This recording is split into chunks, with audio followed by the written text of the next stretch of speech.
The first warning of a monster earthquake off America's coast. The worst natural disaster in the history of the nation is coming, say the scientists. And they are all in agreement. It is absolutely coming. Thousands of dogs will bark at alert before the ground liquefies in one area. And a wall of water will slam into the Pacific Northwest up to 100 feet high and up to 700 feet across. More than 10,000 will die. It is coming. It is a certainty. The question is when. The warning is from the New Yorker magazine. We'll give you all the details from the scientists and find out why it's already all overdue.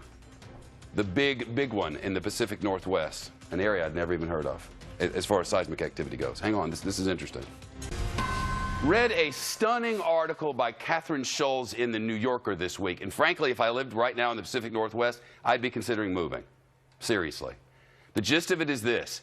The federal government estimates 13,000 Americans will die in a major earthquake and tsunami in the Pacific Northwest. It's not a question of whether, but when. This earthquake is coming, and it's overdue. Consider that the magnitude 9.0 earthquake in Japan, just a few years ago, remember that? Killed more than 15,000 people in the north of Japan and injured thousands of others. Seismologists say that the quake that will strike on our Pacific Northwest coastline should be even stronger, at up to a 9.2. They call such a quake a margin rupture quake, and it's every bit as bad as it sounds. Here's the reason for it. Our entire continent sits on the North American tectonic shelf, right? Plate, I should say. Off the coast of the Pacific Northwest, from the top of Washington State all the way down to northern California. This is it. And another plate called the Juan de Fuca is trying to slide up under North America, but it's stuck. We have an illustration over here in the big wall. Let me show you what this is. This is our continent here. This is the Cascada Mountains. This is the Cascadia, what do they call it? The Cascadia what? Bridge. The Cascadia Bridge. I was actually asking him, but thank you. The North American plate here and the Juan de Fuca plate here. This one's sliding up under, and eventually this is going to go down, send a huge wall of water up. That wall will go all the way over to Japan, and the other will come onto our shore within 15 minutes. And when it slips, it will unleash not only a colossal earthquake, but also that tsunami. 700 miles long, and in some places up to a 100-foot high wall of water and whatever it's pushing, like houses and dump trucks and schools. Thousands and thousands will not escape. The New Yorker quotes a FEMA official who says, and I quote, "Our operating assumption is that everything west of Interstate 5 will be toast." Everything west of Interstate 5 is gone. That's Seattle, Tacoma, Portland and Olympia, Salem and Eugene, wiped out. Altogether about 7 million people. That's not including tourists. So think of summertime. The New Yorker reports that FEMA calculations indicate the disaster will damage or destroy about 1 million buildings, including 3,000 schools and 1/3 of all fire stations. And perhaps the worst part of all of this, these sorts of earthquakes happen at regular intervals in exactly this part of the world, have forever. On average, according to seismologists, about every 240 years. So when was the last one of these massive 9.2 or so earthquakes? Well, the last one was more than 300 years ago, the year 1700. It struck in the Pacific Northwest and sent a 600-foot wave of water all the way to Japan. So right now, on average, the Pacific Northwest is decades overdue for the really, really big one. Michio Kaku is a physicist and professor at City College of New York. This article is stunning. Is it overstated in any way? No, the Cascadia Fault is an earthquake waiting to happen. We know it's going to happen with an energy 30 times the maximum energy of the San Andreas Fault.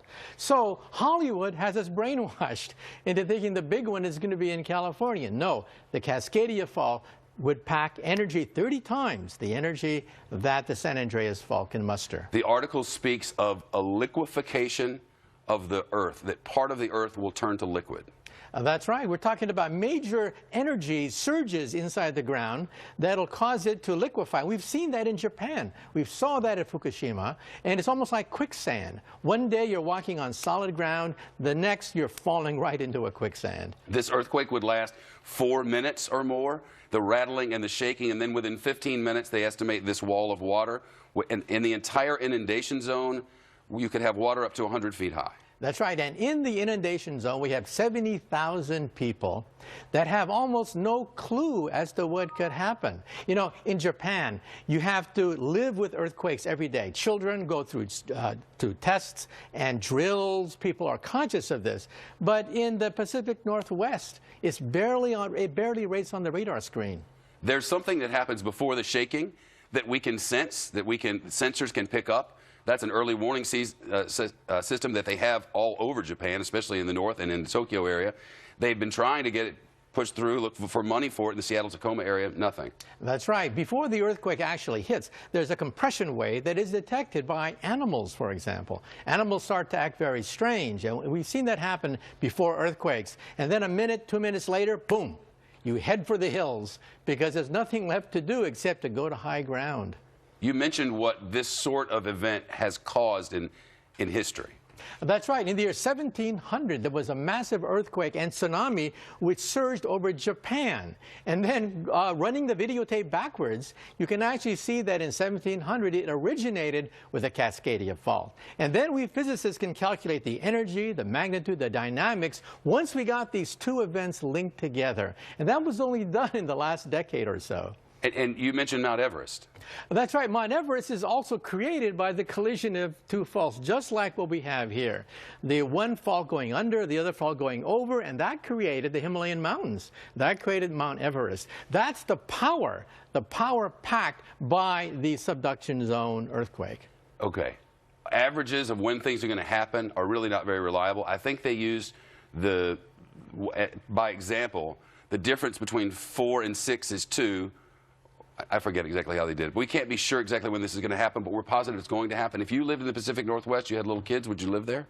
I'd think twice. I would have to drill them just like what they do in Japan, be part of their life in terms of having an emergency kit, where to go in case of an emergency, what to do, what frequencies to go to, and so on and so forth.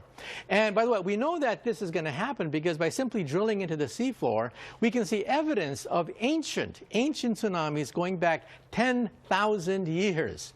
And we've there have known been how many over that period? 41, which means that the time between the cycles is about 240 years. Wow. And it's been 315 years since the last big one. Now, of course, this is not rigorous, it's not absolute. But according to this figure, we could be overdue for another big one. Yeah, by many decades. It's nice to talk to you. Thank you. Really weird and scary. That's right. And, you know, within the lifetime of some of our viewers, they may see Seattle and Portland destroyed. It's a great article at the New Yorker. It's in this month's edition, and spectacularly well written. And the facts that go along with it they're really sort of mind-numbing. See you soon. Thank you.